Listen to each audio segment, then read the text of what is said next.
It is with great pleasure that I introduce you to none other than the best day of the week. Ladies and gentlemen, you know what day that is. It is the day that gives mods the biggest challenge they will ever face. Yet, can they ban quickly enough, or will the constant stream of Matrix-like text be too much for them?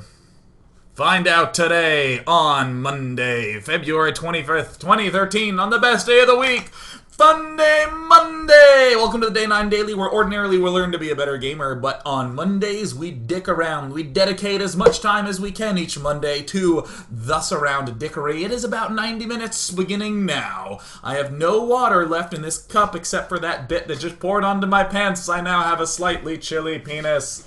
I will now put this here and fill it up during the next break. In today's Funday Monday, the challenge was simple. The challenge was not so much of a challenge, so much as a reflection. In today's daily, I requested that you submit to me the best games of the beta. Oh, that's right, ladies and gentlemen. Today we are going to be reviewing the best of the best comebacks, the most hilarious fails, and 3 instances of what I would describe as poetic justice, because few things sting as much as watching the villain win. Few things sting as much as when things are not right in the world. Like a chick flick that doesn't end with them getting together. And even the fellas out there who don't like chick flicks, which is likely most of you, I've known you. You watch those chick flicks, and if they didn't get together, you'd be like, well, that was a waste of 90 minutes. But because they get together, you're like, I am satisfied, though I still hate this kind of movie. Bam! Let me go ahead and straighten this wave of hair. Now, I have a question. Do you want it to the left? Or do you want it to the right? What are we in the mood for? Left or right? I just want the chat to let me know, because honestly, I am yours today. Straight up. Nailed it.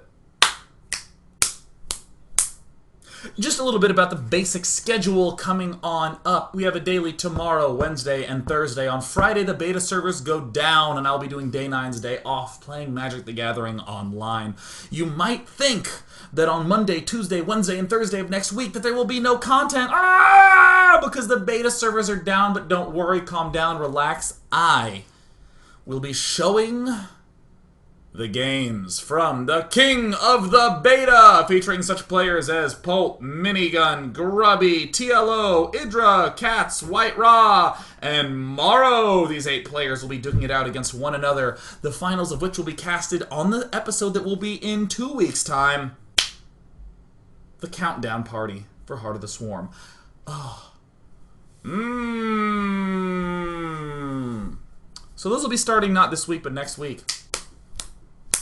Which means I have a busy week of recording ahead of me, so that way I get them done in time. Please let me know who you think will win, because likely your hearts will be broken. It's not because I know the results, it's because 1 out of 8 means 7 out of 8 broken hearts. It's just numbers. You've all been there before.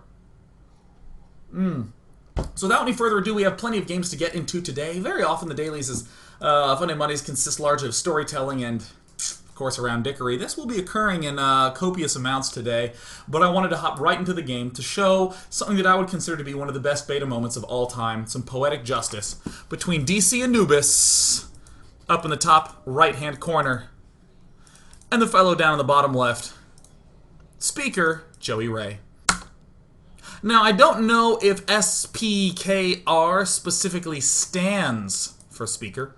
I don't know if there is any particular periodic table element that has the SP symbol in it, but I'm sure that there's a nerd down there who will look it up for me.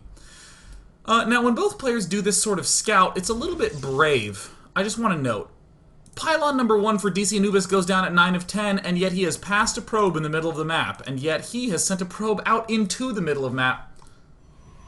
It's a little bit painful. Good. Good. So, of course, we see DC Anubis sending his units forward.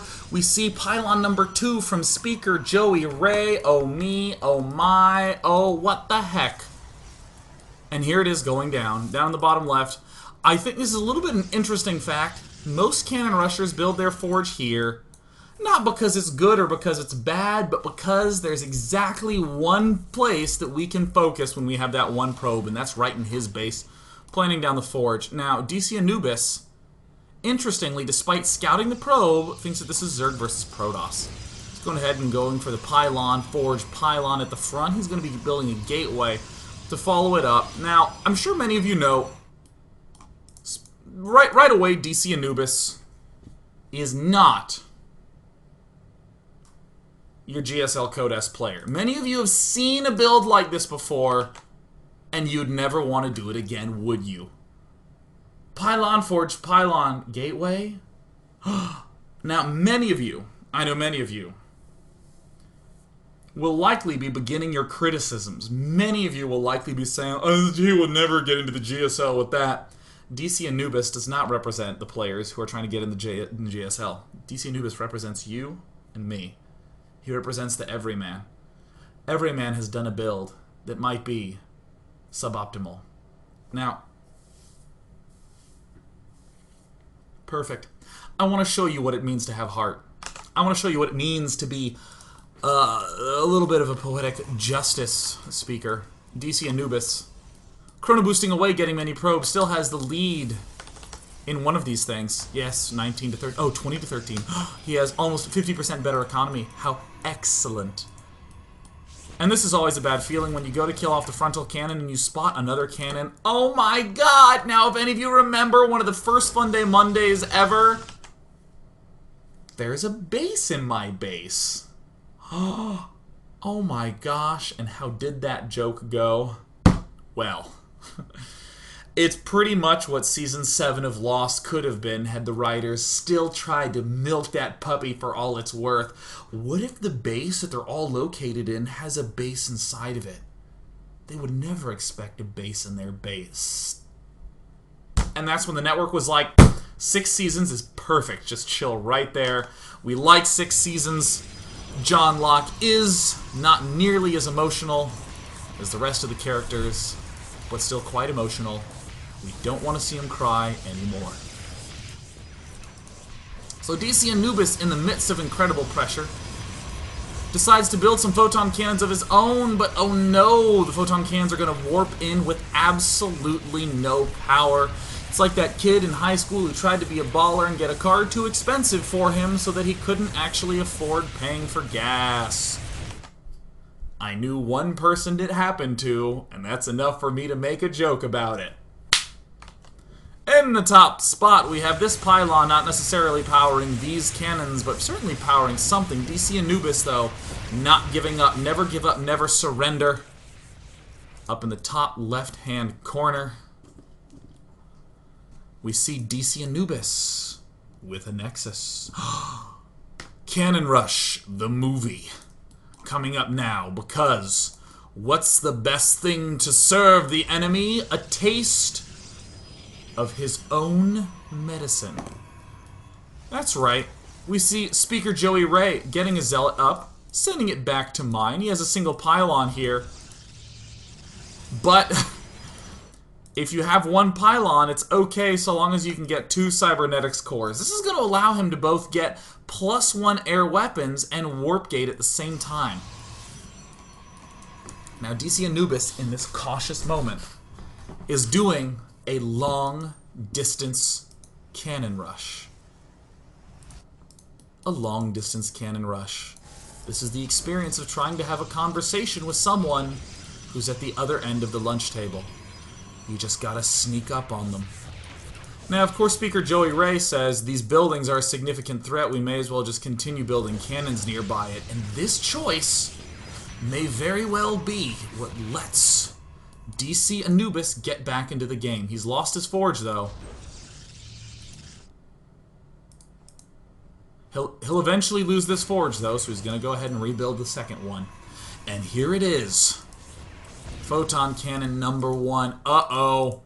Uh-oh, Speaker Joey Ray sees it. The pylons invade. The containment pylons. They're mere stunt pylons. Here's the 2 chrono-boosted stalkers. How will DC Anubis pull this one off? He has plenty of probes. He knows probes and pylons are all you need, especially if you're cannon rushing. Probes and pylons and pylons and pylons, and eventually cannons, but primarily probes. And here's DC Anubis giving Speaker Joey Ray a taste of his own medicine. Get out of there. Run, little probes. Can you get out? It's time for everything to get out of there. How much will make it out? How many units will escape? Both of them. Both units will escape. Much like a zombie apocalypse movie. Don't worry, the truck is on the other side of the parking garage. What's the worst that could go wrong? What's exactly the one thing that could go wrong, Frank?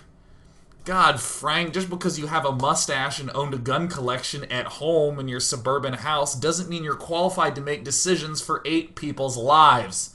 But I'll still watch because I'm a sucker for zombie media. 2 of them made it out alive. 2 units got out. Speaker Joey Ray at this point in time could very well go for Dark Shrine, but he doesn't really have the time to do that. And just like every good zombie apocalypse, it's not the strongest, it's not the smartest that overwhelms. It's a collection of the little guys. Ah! And here's some wry line about the nature of human existence as justice gets doled out. And in fact, DC Anubis provided a taste of Joey Ray's own medicine and served it back to him. Aw, yes! It's like dishing out a little bit of revenge to the Punisher. He didn't see that one coming. Oh my gosh. Giving him the taste of his own medicine. That would be like if I threw at Justin Bieber excellent quality produced music. I will defend him till the day I die. He worked hard to be where he is. How many enemies did I just make? I don't care. I'll give him a taste of his own medicine. Let's hop into the second game. Unsubscribed. Hatred has occurred.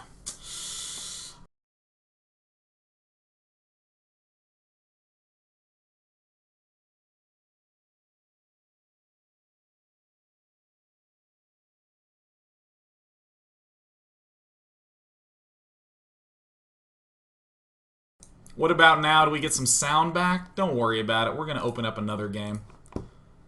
Alright. Sound back.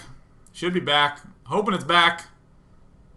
Sound is okay. Now, I promised you some poetic justice. I promised you. Let me open up something that I think will let you know a little bit of what justice is about, if I can find it.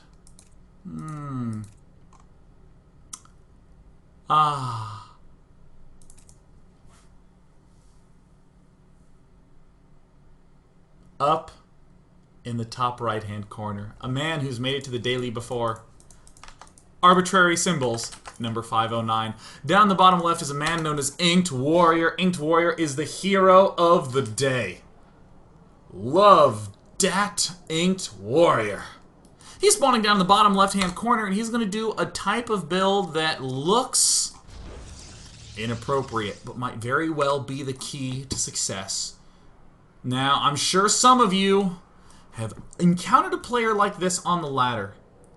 You hop on, you're in the mood for what I would call a game of StarCraft, but you don't receive a game of StarCraft. You receive a game of someone saying, I don't want to play StarCraft.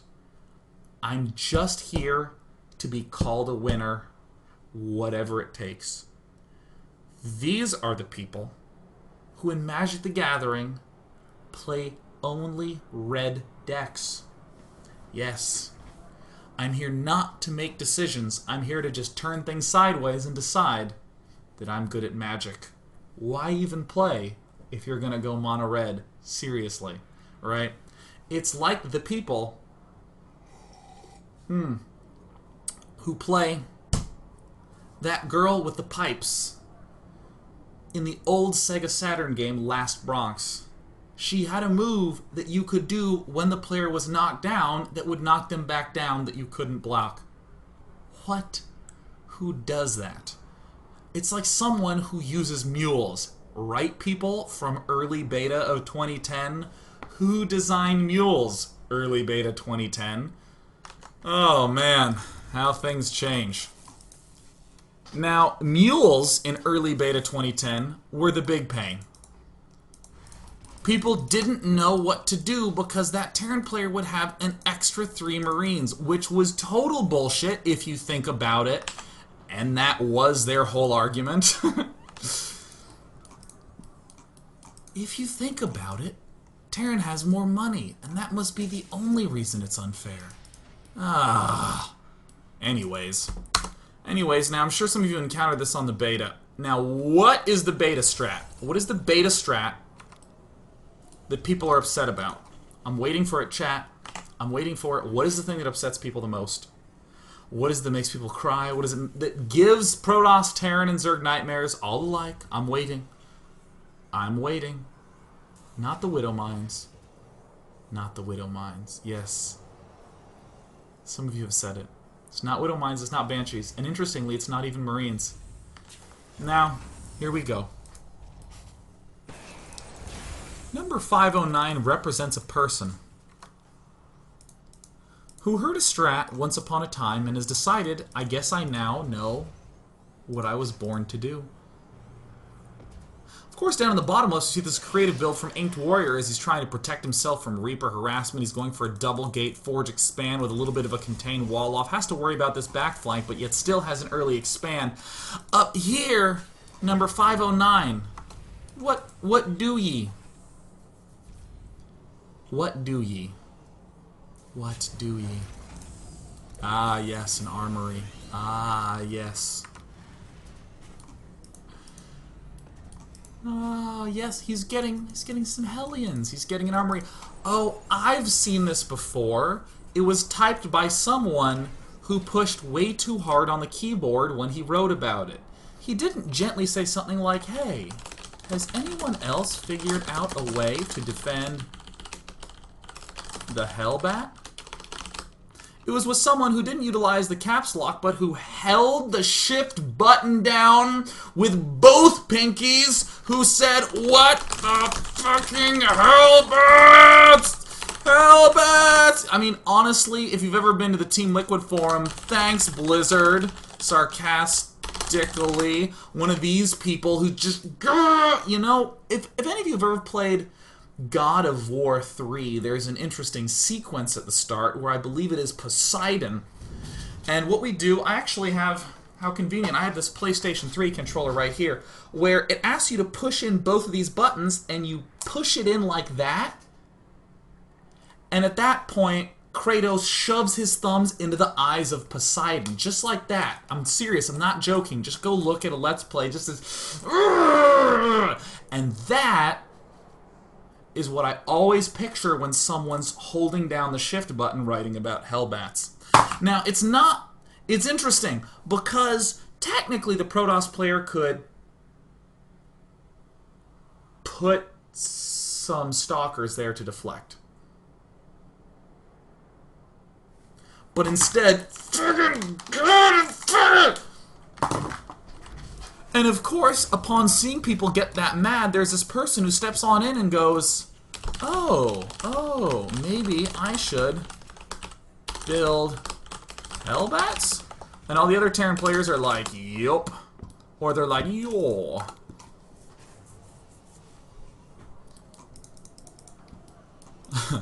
Does Dustin really expect me to defend against things that were not there in Wings of Liberty? How dare he? However, you know, I'll still note, there is this type of player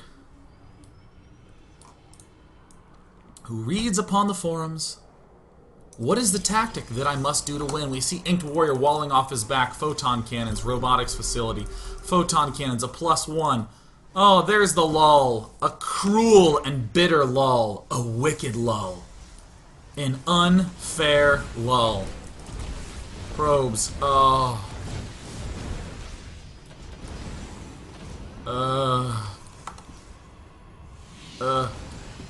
Hide.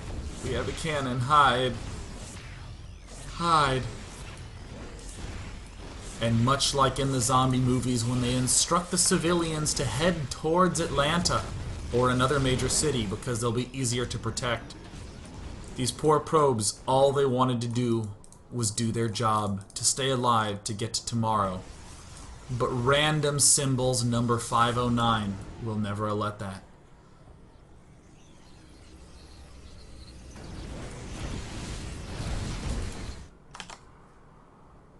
As we head into part 2, we will see either the inspiring story of the retribution of Inked Warrior,